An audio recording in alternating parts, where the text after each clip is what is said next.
The information that we provide today is preliminary, and it's subject to change during the course of this investigation. I would now like to turn it over to our investigator in charge, Dan Baker, to share some factual information. Dan.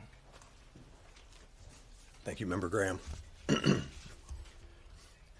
aircraft was manufactured in 1981 by the Cessna Aircraft Company, and it was registered to GB Aviation Leasing, LLC. The airplane had taken off at approximately 10:05 a.m. Eastern Standard Time, about 10 minutes prior to the accident. The airplane had departed from runway 28 at the Statesville Regional Airport. Preliminary ADSB data showed the airplane made an initial left turn to the west, followed by another left turn back to the east towards the airport, approximately 5 minutes after takeoff. The airplane then flew a left base turn to runway 28. The initial point of impact was a runway light stanchion located about 1,800 feet from the runway threshold.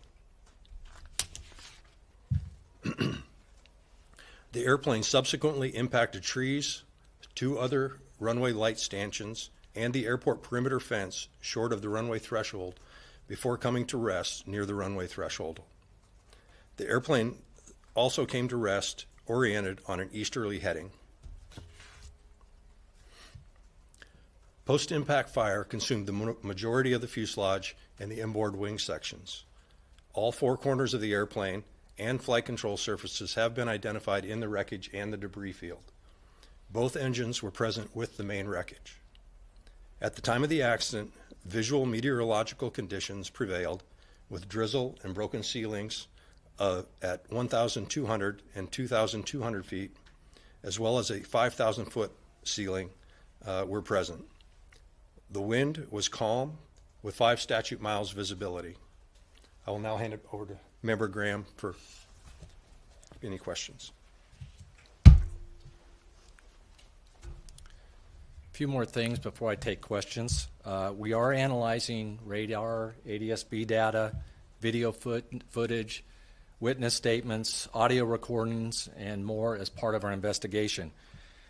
We will also begin coordinating wreckage removal as part of our standard investigation process, and we can move the wreckage to a safe location and make sure it's secure, and so we can follow up and conduct further analysis.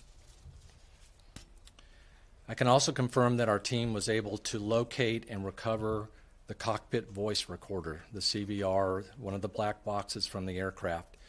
The aircraft, as we know, it only had the CVR, did not have a flight data recorder, nor was it required to have either one of these for this flight. And that cockpit voice recorder is en route back to Washington, D.C. right now to be analyzed. I'd like to ask if anyone in the public has any photos, videos, door camera video, debris, or were witnesses to this accident. We ask that you please contact us via email at witness@ntsb.gov. Again, that is witness@ntsb.gov.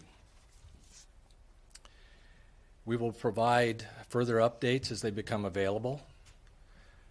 Our team will remain here on the ground in North Carolina as long as we believe it is necessary to gather evidence for our investigation.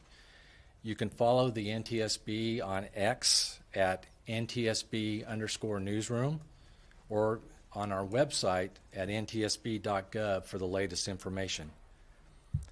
Finally, I would like to give a heartfelt thanks to in gratitude to the first responders who responded to this accident, as well as the medical examiner's office, the airport director, local and state law enforcement, and all those who have been assisting our investigation since before we arrived and as we arrived here on scene. I know they've been working very hard, and we appreciate them securing the site for us and keeping it safe while we are here. Thank you for watching. Subscribe below and download our NewsNation app right now on your phone, and you will get fact-based, unbiased news for all Americans.